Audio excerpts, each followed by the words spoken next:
Tinawag ng Diyos ang kanyang tatlong lingkod na sina Ernest, Emerson, at Edmar. Inutusan niya ang mga ito na magtayo ng kanilang mga bahay. Ernest, Emerson, Edmar, magtayo kayo ng sarili ninyong bahay. Dapat ito ay matibay at siguradong mapoprotektahan kayo laban sa kaaway na si Big Bad Boy. Matapos ninyo ito itayo, ay purihin ninyo ako sa aking ngalan bilang patunay na mainam ninyong pagsunod sa aking utos. Dali ang sumunod at tatlong lingkod at kanya-kanyang naghanap ng mga materyales para sa gagawing bahay. Si Ernest ay sinubukang maghanap ng kanyang gagamitin para sa kanyang bahay.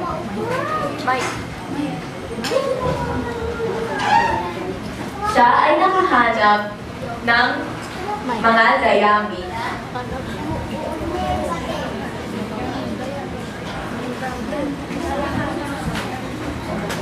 Ito pala. Nagkakit ko sa yakin. Ano din ako ito? Sinimula ni Ernest itayo ang kanyang bahay na gawa sa dayami. Nang matapos na ito,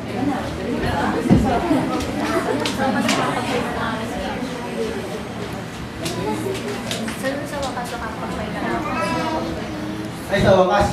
Makakapagpahinga na ako. putyo-putyo lang ang ginawa niyang bahay at nakontento na siya dito. Makalipas ang ilang oras, dumating na si Big Bad Boy na merong masamang pinaplano.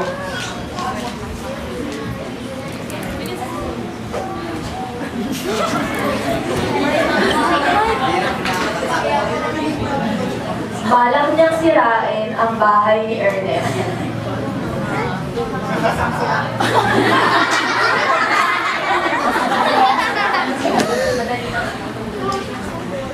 Kung madali lang sirain tong bahay na to. Hihipan na niya ang bahay ni Ernest upang ito'y masira. Ngunit bago niya ito gawin, siya ay nag-vocalize muna ng Mami, Mami, Mami, Mami, Ma upang mag-warm up.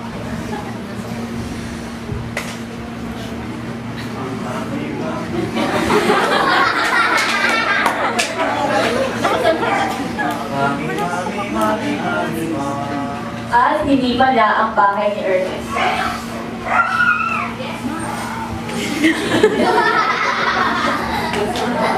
Nang ito'y masira, napansin ni Ernest na merong mabahong amoy sa paligid. Ano ba yan? Ang baho naman. Hindi naman, tutupos naman ako. Kasi maalam. Nabigla si Ernest na nakita niya ang kaaway na handa na siyang atakihin. At naisip niya na kailangan niyang puntahan si Emerson upang ito'y balaan.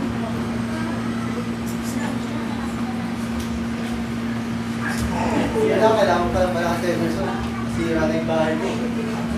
Tumakbo si Ernest papunta sa bahay ni Emerson. Masira na ito.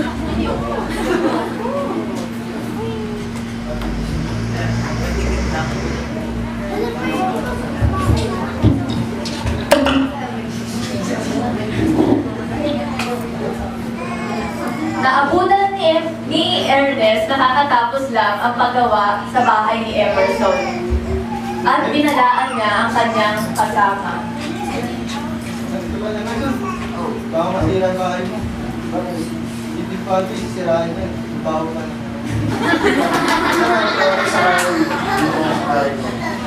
Pagpasok ng dalawa sa bahay na kahoy, ay biglang dumating si Big Bad Boy.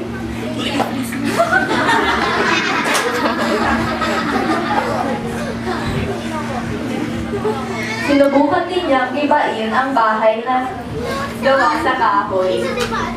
Ngunit, bago niya ito'y ginawa, siya ay nag-opa ng style muna.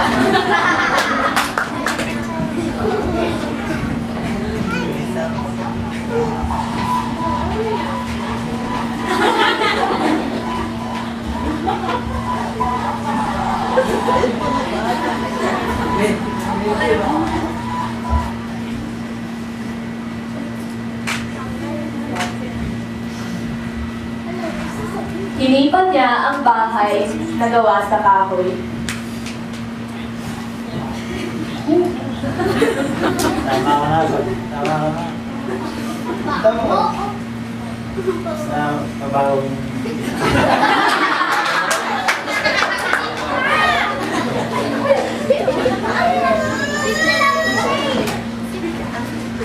Tara, punta tayo kay Edma para balaran natin.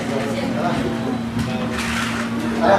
Sabay tumakbo ang dalawa papunta sa bahay ni Edmar.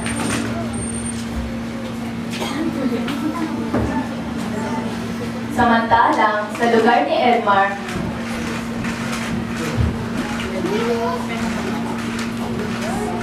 malapit pa lamang niya matapos ang kanyang bahay na gawa sa bato.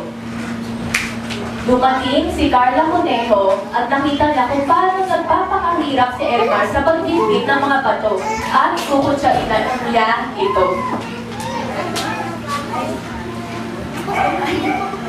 Ay, ano ba yan? Ang tsaka-tsaka na ginagawa mo. Kapakahirap ka dyan, natangin ko na nakakalabas mo. Ew. Dahil nandito na ako sa dalawang kasamahan ko. Dahil gumawa siya ng bahay, hindi matibay. Kaya ang ginagawa ko ay gawa sa bato.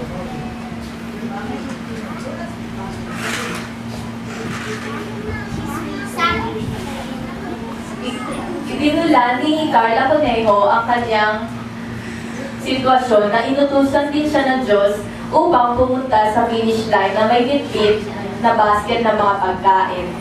Ako rin kasi inutusan nila ako ng Diyos. Sabi niya, sundan ko daw yung yellow brick eme-eme na yun. Tapos, napunta na ako dito. Tapos, may dala akong kanina ng basket. Dala akong pagkain. Nakikipagkararahan siya kay Lola Dorothy sa finish line. At sinubukan niyang mandaya dahil siya ay pumunta sa mga shortcut. Ngunit, biglang napag-isip-isip ni Edmar na mali ang mga ginagawa niyang ito. Alam mo kasi kanina, eto yung story ano eh. Nakikipag-unala ako kay Dorothy kasi gusto ko manalo. Tsaka, nakaka-haggard kasi sundan yung yellow brick road na yun. Kaya naglalaro ko ng shortcut. Napagod ako sa gusto yung pagkain kasi nagutom ako. Wala, bakit hindi mo sinunod ang Diyos? Nawa ang madaya para manalo. Jenny, nakakapagod ko yan. Haggard na versosa na ako. Pero wow, gusto naman mo. Tapos haba-haba pa ng dadakarin mo. At saka di ba, hinapit ako magtapos yan. Total, haggard naman ako. Pwede matulog mo na dyan. Sabay naman dumating sila Ernest at Emerson in slow motion.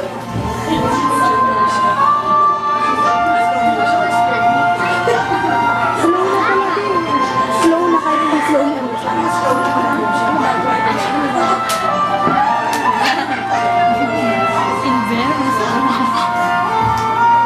Ginalaan nila si Edmar tungkol sa parating na kaaway.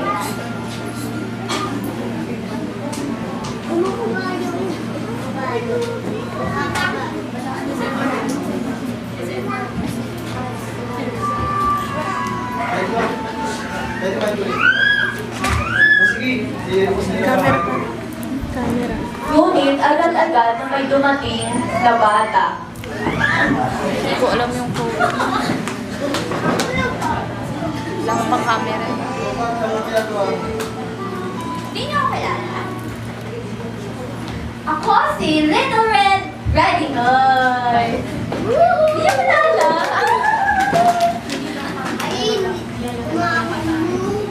Nandito ako sis.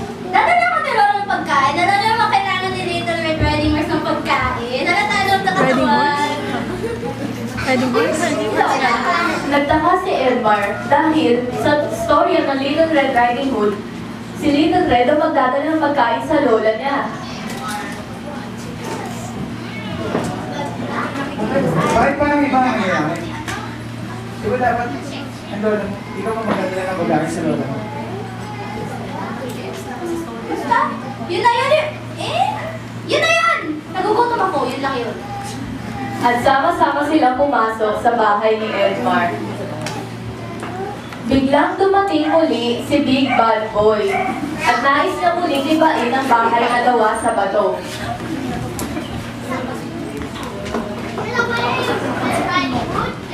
Kapasukan niyo ako.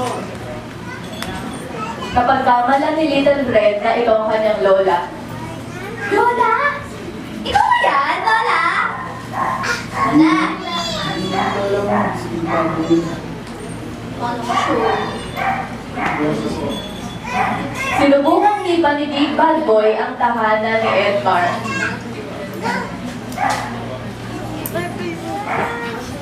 Pero hindi ito tumalab dahil ito ay matibay. Sayang.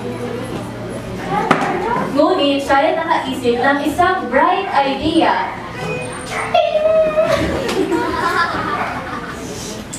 Dahil magaling siyang maggaya ng boses, sinubukan niyang gayahin ang boses ng isang matanda at sinabi,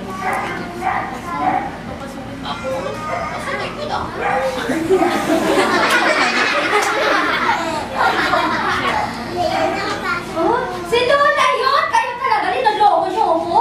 madaling nanin lang si Little Red Riding Hood at binuksan niya ang pinto.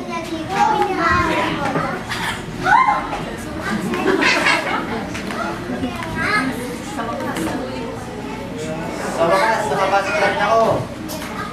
Wala na silang papupuntahan dahil na-corner na sila ni Big Bad Boy. Sa kabutihang palad, iika-ikang dumating si Lola na may bitbit na basket na puno ng pagkain.